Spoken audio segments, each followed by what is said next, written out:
Oke. Nah, di dalam membangun komunikasi dengan orang lain, kita itu butuh namanya ice breaking. Apa itu ice breaking? Ya, ice breaking itu memecah kebekuan. Ada topik-topik khusus, bisa humor, bisa cerita, atau apapun yang ketika kita sharing dengan orang lain, itu kita menjadi cair.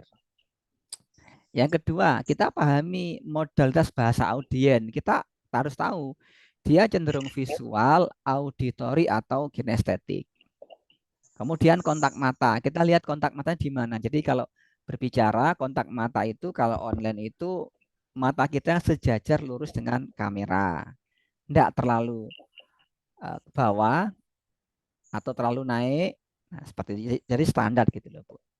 Terus kalau ketemu secara offline, kontak mata itu di mana? Ya, yang paling bagus adalah mata ketemu dengan mata. Paling bawah itu di dagu, paling atas di ubun-ubun, misalkan seperti ini. Itu batasannya. Tidak boleh di bawah dagu atau di atas kepala. Kemudian kita samakan, kita membuat orang itu nyaman dengan diri kita. Kalau kita tahu namanya, kita sebut Bu Nurul, Mas Rehan, itu membuat orang jadi nyaman komunikasi dengan kita. Dan ada jedanya, Bu Nurul. Tidak ngomong nerocos terus, nggak ada berhentinya. Pastikan ketika berbicara kita juga tersenyum.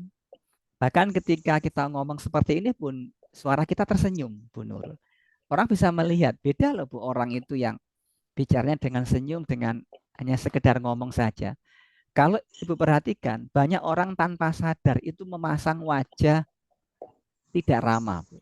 Tidak ada senyum di wajahnya, Bu. Dan orang merasa itu baik-baik saja gitu, Bu Nurul. Padahal dampaknya cukup besar loh, Bu. Nah, apalagi kalau ya siapapun lah, entah itu penjual, pembicara atau siapapun, kalau tidak ada senyum di wajahnya itu kesannya agak berbeda.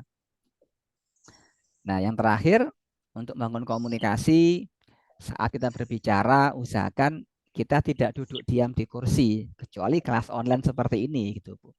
Kalau memungkinkan kita berjalan-jalan ya kita berjalan-jalan, Bu Nurul. Ini tips membangun komunikasi, kemudian ada satu teori namanya teori deliberate practice, membiasakan berlatih, memperbaiki diri, hukum 10.000 jam. Konon katanya kalau kita berlatih selama 10.000 jam, itu kita mengasah skill kita menjadi yang terbaik. Butuh berapa lama? Ya kurang lebih 12 tahun lah, Bu. 12 tahun untuk menjadi master atau ahli di satu bidang gitu. Kabar baiknya sekarang ada teori namanya teori minimal. Teori minimal itu 20 jam.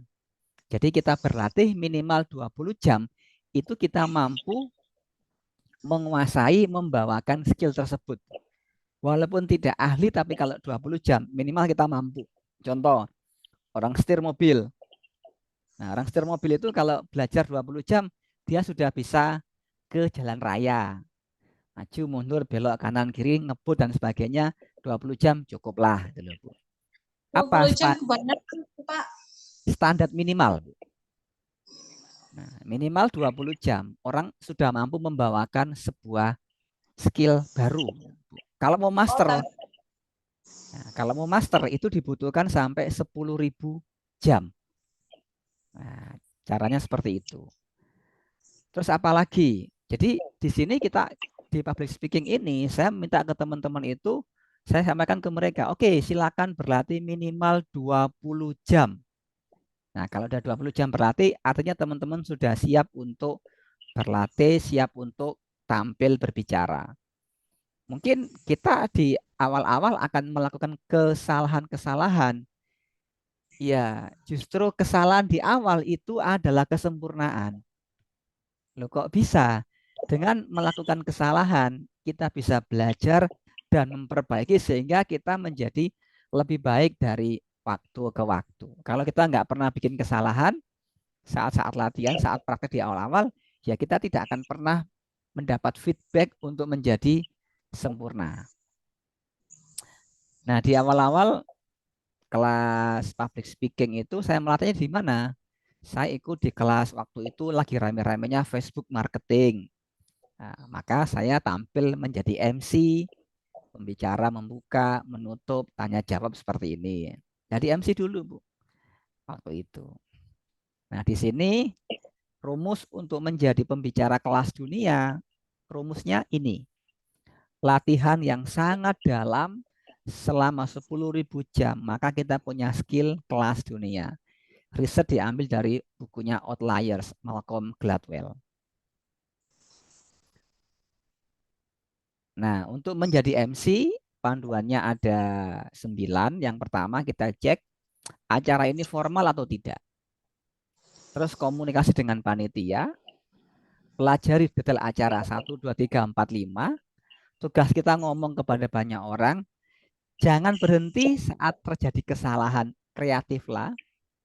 Usahakan gunakan humor, cerita, permainan sehingga orang asik menikmati perform kita sebagai MC. Fokus pandangan, pikiran, perasaan sehingga kita rileks dan nyaman. Slow down with your words, kata-kata kita membumi dipahami oleh banyak orang. Dan yang terakhir, kalau berkomunikasi usahakan pertanyaan itu mampu dijawab oleh audiensnya kita. Jadi jangan menggunakan kata-kata yang sulit atau tidak dipahami oleh audiens. Ini adalah 9 topik utama kalau kita mau menjadi seorang MC.